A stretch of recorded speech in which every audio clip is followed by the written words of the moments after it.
시청자 여러분 안녕하십니까. 지금부터 전학견의 안보정론을 시작하십니다. 자, 이번 시간에도 말이죠. 이 중요한 뉴스들이 많은데 이번 시간의 핵심은요.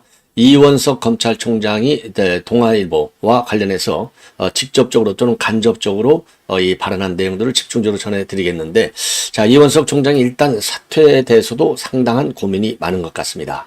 자, 그래서요, 이원석 총장이 지금 무엇 때문에 이렇게 여권하고 갈등 관계에 있는지, 핵심적인 이 사건과 그 원인, 그러니까 원인이 되겠죠? 자, 그래서 이 원인하고, 그 다음에 이제, 그동안에 어떤 이 현대 윤석열 대통령에 대해서 서운한 감을 어떻게 가지고 있었는지, 이런 내용들을 동아일보가 굉장히 자세하게 보도를 하고 있습니다. 자, 그래서 이미 여러분께도 서도 잘 아시겠지만은 이원석 검찰총장이 결국은 신임을 못 받게 된 요 사건에는 핵심 사안이 이제 세 개가 걸려 있는데, 그 중에 이제 하나는 양지구 이 천암제 기소한 거가 있고요. 그 다음에 이제 주가 조작 사건과 관련된 이 검찰이 이제 이거를 뭐 제대로 다루지 않은 점, 그 다음에 양평 이제 공문지구, 양평지구가 양평 공문지구예요. 그 다음에 이제 도이치모터 사건 관련, 그 다음에 이태원 참사 관련 사건, 요런 것들이 핵심적으로 이제 문제가 돼서 결국은 지금 이제 윤 대통령한테 별로 신임을 못 받게 됐고, 그러다 보니까 사퇴까지도 이제 고민을 했지만, 현재로서는 제가 보기에는요, 이 하루를 하더라도 일은 좀 제대로 해야 된다. 이런 얘기를 했다고 합니다. 그리고 최근 들어서 말이죠, 이 신임 검사들한테 강의하면서 마태복음의 한 구절까지 얘기를 했다는 거예요. 자, 그래서 이 복잡한 지금 심경에 지금 처해 있는 상황이 아닌가, 이런 말씀을 드리도록 하겠고요. 그 다음에 중요한 그 뉴스는 이제 여러분들 잘 아시다시피 문다혜가 세 갈래로 자금 거래를 했잖아요. 청와대 직원들. 그러니까 이제 디자이너 딸하고 이제 거래를 했고, 그 다음에 이제 이 김정숙의 의전 비서관 했던 유성화, 나중에 이제 춘추관장으로 승진까지 한 유성화. 그 다음에 하나는 태국에 있어서는 태국에 나와 있던 경호관. 이렇게 됐는데요. 이 경호관 구조를, 지금 이제 경호관, 요 구자를 통해서 뭘 했느냐. 집을 사는데 요 구자가 이용이 됐다. 그런데 요 집이 그냥 산 게 아니라 지금 이제 뉴델리에서 요거를 대대적으로 보도하고 있어요. 요걸 보면 일단 투기 요인도 개입된 것이 아니냐. 야, 그래서 이거 말이죠. 이 대통령 딸까지도 결국은 투기한 것이 아니냐. 이런 의혹을 받기에 충분한 사단이 지금 벌어졌다. 요런 지금 내가 생각이 듭니다. 그래서요, 요런 내용을 가지고 자세하게 말씀을 드리도록 하겠습니다. 그리고 참고적으로요, 지금 이 김호중이가 지금 우리 국민들로부터 어마어마한 질타를 받고 있는데, 요게 말이죠, 그동안에 제일 못된 짓을 했던 음주운전 이 사례의 전형을 김호중이가 지금 그 코스를 밟고 있어요. 여기에 누가 들어가 있느냐? 조남관이가 변호사로 들어가 있습니다. 제가 그랬잖아요. 조남관이 이거 돈에 눈이 멎은 인간이다.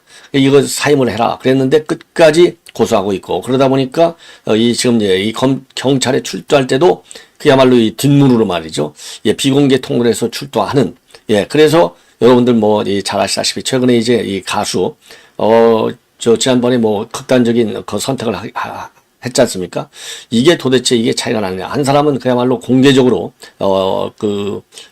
출두를 해가지고 결국은 목숨까지 끊은 그런 상황까지 벌어졌는데, 이거 김호중이는 뭐냐?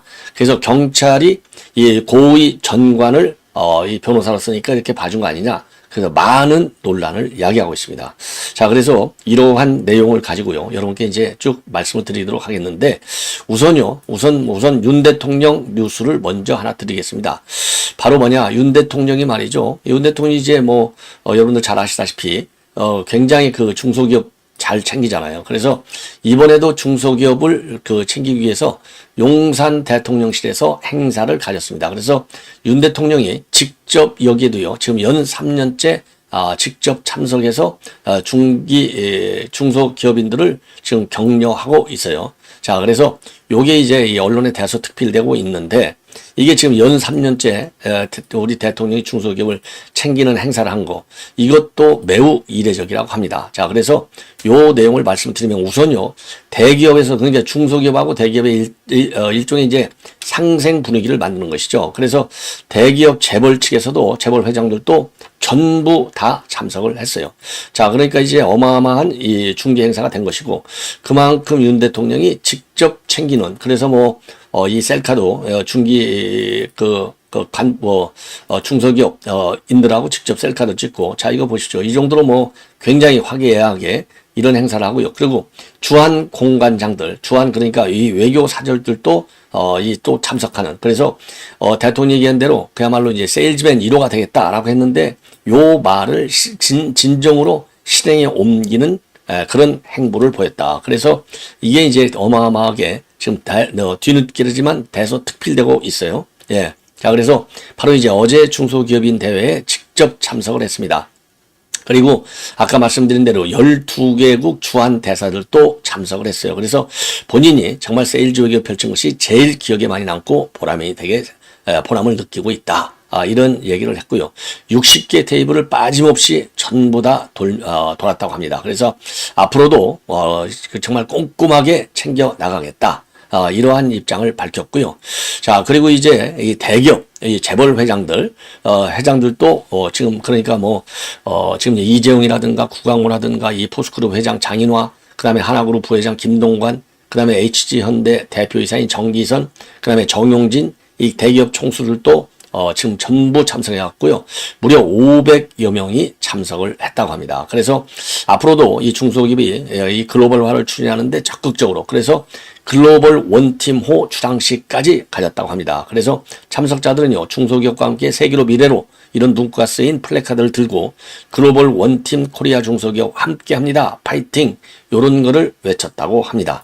자, 그러니까 이거 정말 윤 대통령만큼 말이죠.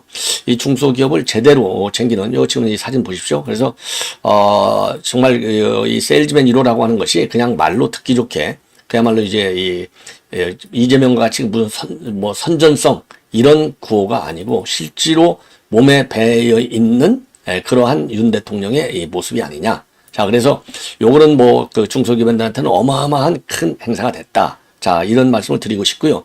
그 다음에 이제 김호준이 결국 이제 오늘 구속심사가 열리는데요. 본래 오늘 공연까지 강행해서 수십억을 벌겠다라고 난리를 쳤지만은 오늘은 결국 이 행사는 불참하기로 최종 결정을 받았다고 합니다. 자, 그래서 이제 오늘 이제 밤늦게 구속영장 여부가 이제 발부 여부가 이제 결정이 될 텐데 여러분들께 이제 제가 자세하게 그 내용은 또 말씀을 드리도록 하겠고요. 그러다 보니까 음주구제 변호사들의 이제 주요 조언, 그동안에도 이제 많이 나왔잖아요. 요거가 이번에 그 김호중 사건에도 그대로 적용이 되고 있다. 그래서 정말 유전무죄, 유전무죄라고 하는 말이 무색할 정도로 아주 철저하게 이 김호중이가 돈 가지고 말이죠. 이 고관, 이 전직 변호사를 채용해서 하고 있다. 그래서 음주구제 변호사들의 이제 이 조언 요거를 보면은 현장에서 도주하라. 시간 벌면서 무죄를 주장하라. 두 번째가 음주 호흡 측정이나 혈액 채취는 가급적 거부하라. 이거 전부 도망갔잖아요. 예, 그리고 17시간 후에 나타나서 음주 측정을 했지 않습니까? 그러니까 이게 혈액으로 안 되니까 소변에서 그 대사체가 발견됐다는 거 아니겠습니까? 그리고 인적 물적 피해가 발생해도 당황하지 말고 피해자에게 무조건 사과하고 신속하게 합의하라. 그다음에 그래야 이제 형벌이 낮아지니까. 그다음에는요, 피해자가 경찰에 진단서 제출을 못하게 하고 처벌 불원서, 선처 탄원서를 확보하라. 그리고 법정에서는 생계곤란, 질병과 같은 불가피한 사정을 내세우면서 감경을 호소하라.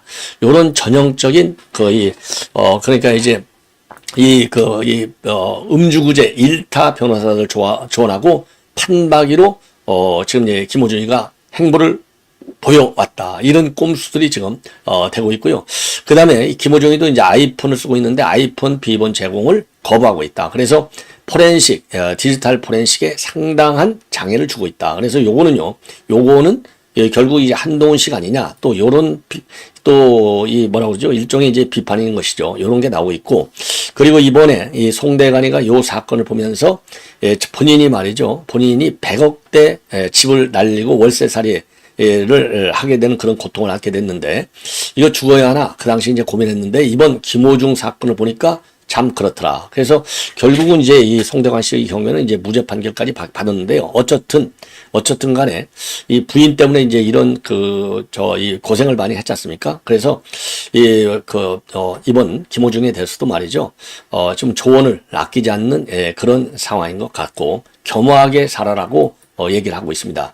그리고요, 이 참고적으로 지금 아주 잘 나가는, 왜냐면 요 김호중이하고, 그 다음에 이 김영웅이, 이 둘이서 그야말로 이 조선, TV에서 이제 배출한 영웅들 아니겠어요? 쉽게 얘기해서 히어로들인데, 이 가수 김영웅은요, 작년에 소속사로부터 소속사가 물고기 뮤직인데, 여기 이제 본인이 이제 한 반 정도의 주식을 갖고 있다고 합니다. 여기에서 200억 원대에 달하는 수입을 지급받았다고 합니다. 그래서요, 작년 한 해 동안 받은 수입이 정산금을 포함해서 234억. 어마어마해요. 그래서 작년에요, 이명웅에 대한 용역비로 약 193억 원을 지출했고, 현재 미정산 금액이 31억, 이명웅 배당금은 10억이라고 합니다. 자, 그래서 이 물고기 뮤직은 2015년도에 설립이 됐는데요. 임영웅 씨가 유일한 아티스트이자 지분 50%를 보유한 주주라고 합니다. 자, 그래서요, 이 작년 배출액은 360억 5,600. 그래서 전년과 비슷한 그런 이 수입을 올렸어요. 그리고 현재 향후 미래 가치를 포함하지 않은, 고려하지 않은 순수 자산, 단순 자산이 236억 원. 그래서 전년 170억 대비 38% 가량이 늘었다고 합니다. 어마어마하네요. 예, 그래서 이건 참고적으로 하도 이 유명인사들이기 때문에 이게 언론에 지금 대서특필되고 있어요. 그래서 참고적으로 이제 말씀을 드렸고요. 자, 이번에는요, 이 문다혜 얘기로 넘어가겠는데, 이 문다혜가 말이죠, 쉽게 얘기해서 이제 집을 다 누구든지 집을 한번 사면 팔기도 하고 그러는데, 문제는 문다혜 남편 서씨가 문다혜한테 집을 증여해줬는데 그것을 팔아가지고 영등포에 있는 집을 샀습니다. 근데 이번에 이제 영등포에 있는 집을 산 것은 다가구 주택을 해요. 이 다가구 주택을 샀는데 아주 짧은 기간 안에 돈을 얼마를 벌었느냐? 1억 4천만 원을 벌어먹었어요. 예. 그래서 이게 이제 논란이 되고 있고, 그러니까 이제 이게 투기성이라는 게 이제 하나 있고요. 그 다음에 경호원과의 현금 거래, 이 경호원 구자를 이용한 돈 세탁 의혹을 받고 있습니다. 자, 그래서 이게 TV조선에서 단독 보도를 하고 있는데, TV조선에서 단독 보도 내용은 경호원하고 수천만 원의 돈 거래를 했는데 이 돈은 한국 돈하고 태국 돈하고 섞여 있어요. 그래서 이 돈이 결국 어디로 써 있느냐? 바로 이 아파트, 그죠? 그러니까 이제 요 돈을 말이죠. 요 돈을 그러니까 이제 다가구 주택을 사는데 썼어요. 이 다가구 주택. 이 다가구 주택을 사는데 썼는데 요거가 이제 TV조선 단독 보도고요. 그리고 이제 이 또 하나 다가구 주택은 바로 이제 과거에 이제 뉴델리에서 취재한 일인데 투기 의혹이 제기되고 있어요. 그래서 하나는 요 돈을 가지고 부동산 임대 버는 데 썼다. 예. 요게 이제 문제가 되고 있는 겁니다. 자, 그래서 요 내용, 우선요, TV조선의 단독 보도 내용을 중심으로 이제 말씀을 드리겠는데요. 자, 이 태국 경호원하고 돈 거래를 한 것이 이제 임대주택 사업을 하는, 여기에 구자가 이용됐다는 겁니다. 영등포구 양평동 다가구 주택 한 채를 매입을 했어요. 그런데 요거를 보면 말이죠. 이게 태국으로 이사한 게 2018년도 7월이 되겠습니다. 태국으로 이사했는데 그때 경호원하고 같이 들어가는 거예요. 경호를 해야 되니까. 그리고 나서 그러니까 2018년 7월이잖아요. 그 이듬해 2019년도 5월에 이 영등포에 있는 양평동에 있는 다가구 주택을 구입을 합니다. 자, 이 다가구 주택을 구입해요. 구입하는데 이게 말이죠. 그러니까 7억 6천을 주고 구입을 하는데 은행 대출이 하나도 없어요. 그러니까 전부 현금으로 샀잖아요. 근데 여기 들어가는 돈이 바로 어디서 나왔느냐? 바로 이제 경호처 직원한테 돈을 보낸 돈을 가지고 사는 겁니다. 그래서 2018년도 7월에 구기동 빌라를 지금 사요. 구기동 빌라, 이게 이제 남편이 요걸 5억 천에 팔아가지고 2억 5천만 원을 더해서 7억 6천만 원의 영등포구 다가구 주택을 삽니다. 사는 과정에서 청와대 직원의 이 계좌가 이용이 되는 겁니다. 예, 그래서 이제 청와대 경호처 직원을 이름으로 이제 여기다 돈을 집어넣으면 서울에서 말이죠.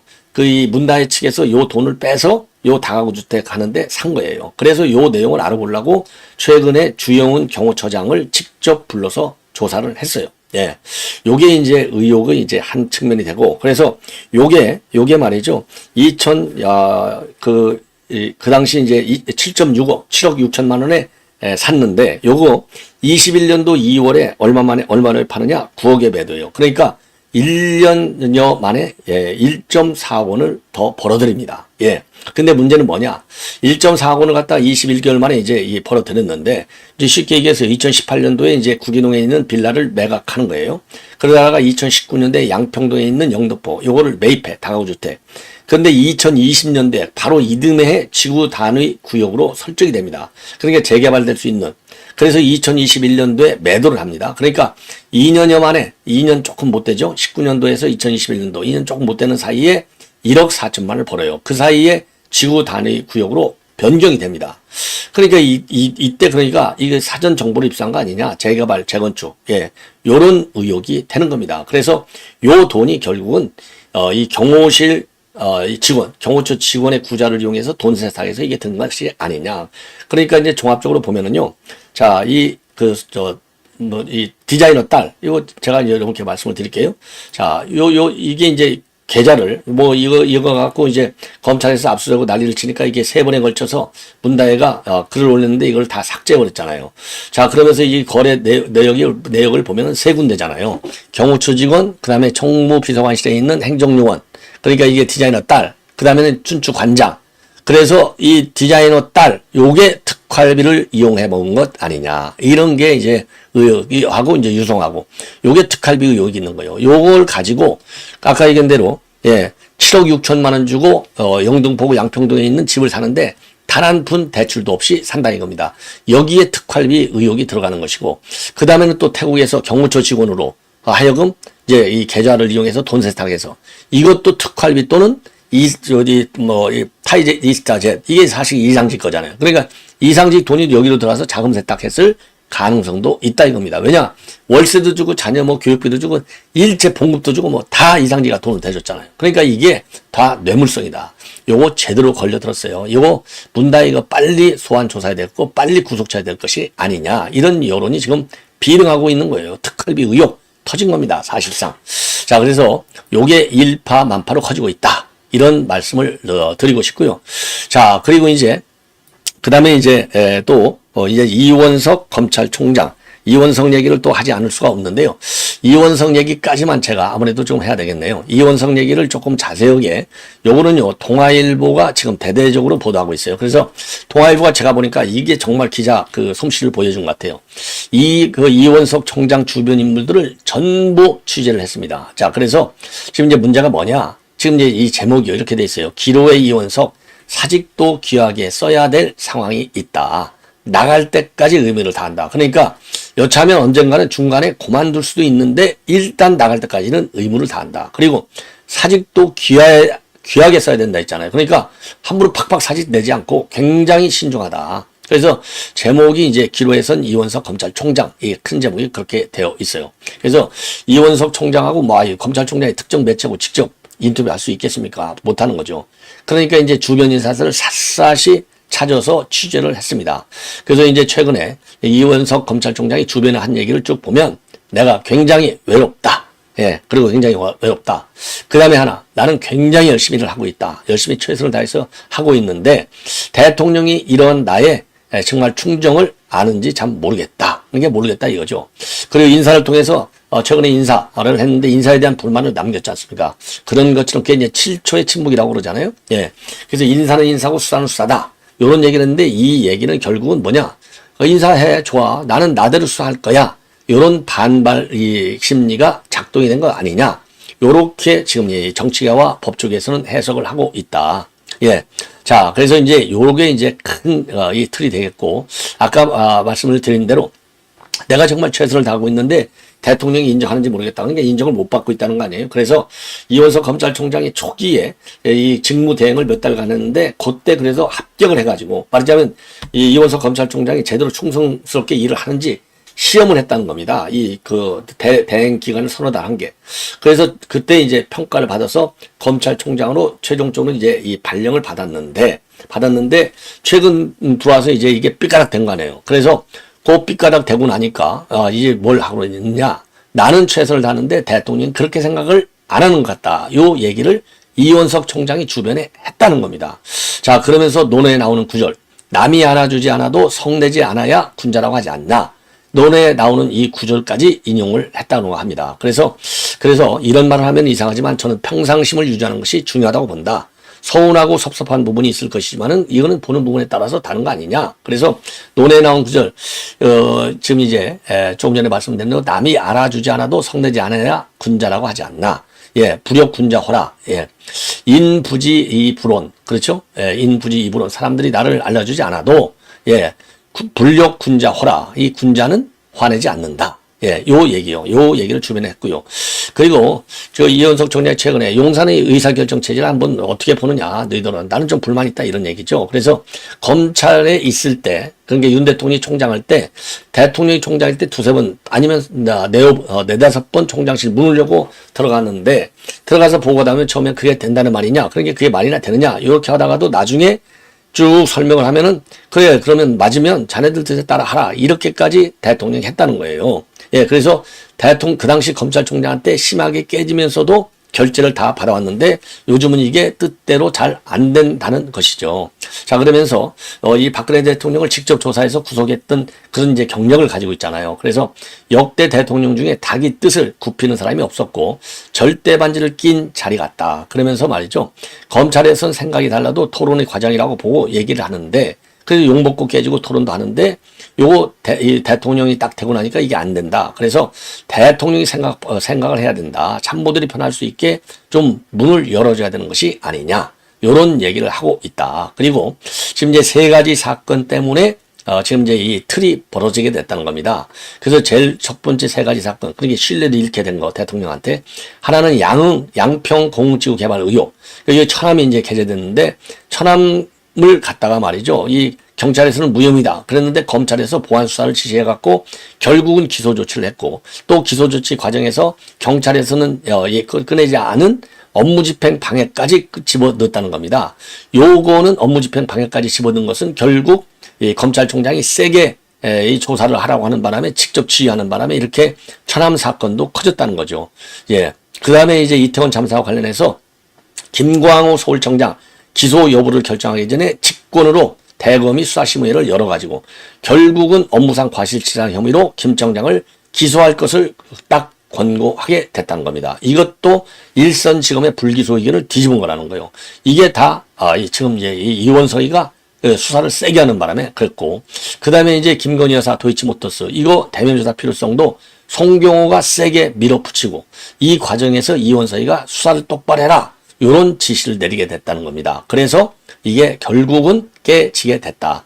특히 이 주가 조작 사건 때문에 요거를 제대로 이미 종결 처분을 했어야 되는데 종결 처분을 못 하다 보니까 골든 타임을 잃어버렸고 골든 타임을 잃어버리다 보니까 이게 이제 결국은 용산으로부터 신뢰를 잃어버리는 아주 결정타가 됐다. 이렇게 보도하고 있어요.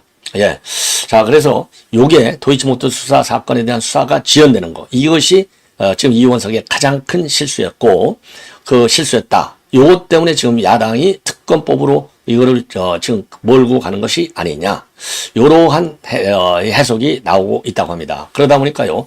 지금 이제 최근에 지금 이제 이번 이제 중앙지검장 인사 이후에 이 총장이 이 본인의 거취 수사 방향에 관해서 지금 이제 이 주변에 조언을 구하고 있는데, 자, 그래서 전직 총장은요, 지금 사표를 내면 정치권에 순응하는 것처럼 보인다. 사표 내는 건 용기 있는 모습이 아니다. 그리고 또 다른 의사는 외압은 항상 있고 바르고 당당하게 뚜벅뚜벅 걸어가는 수밖에 방법이 없다. 그러니까 얘기는 이제 사표 내지 말라는 얘기죠. 그런데 이와 관련해서 이 총장은 주변에 사직도 다 때가 있고 귀하게 써야 될 상황이 있다. 검사 생활하면서 느낀 게 검찰은 권한이 있는 것이 아니고 의무밖에 없는 것이다. 나갈 때까지 책임과 의무를 다하겠다. 그리고 공직자는 임기를 지키는 게 중요하지 않다. 하루를 해도 제대로 해야 된다. 남은 기간에도 그럴 것이다. 자, 그래서 임기를 지키는 게 중요하지 않다. 요 얘기는 언제라도 여차하면 사표 낼 수 있다.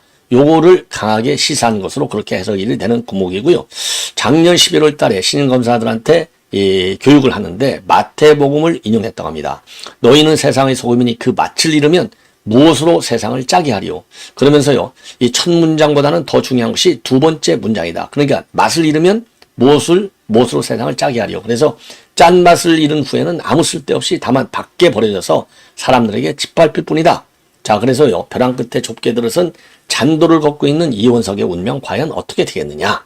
자, 그래서 이 두 말, 아까 임기 지키는 게 중요하지 않다. 짠 맛을 잃으면 무엇으로 세상을 짜게 하느냐. 이걸 보면 강하게 지금 중간 사태도 불사하겠다. 이런 입장을 표명한 것이 아니냐. 이렇게 해석이 되는 대목으로 알려지고 있습니다. 자, 시청자 여러분, 이렇게 해서 본 방송은 마치겠습니다. 대단히 고맙습니다.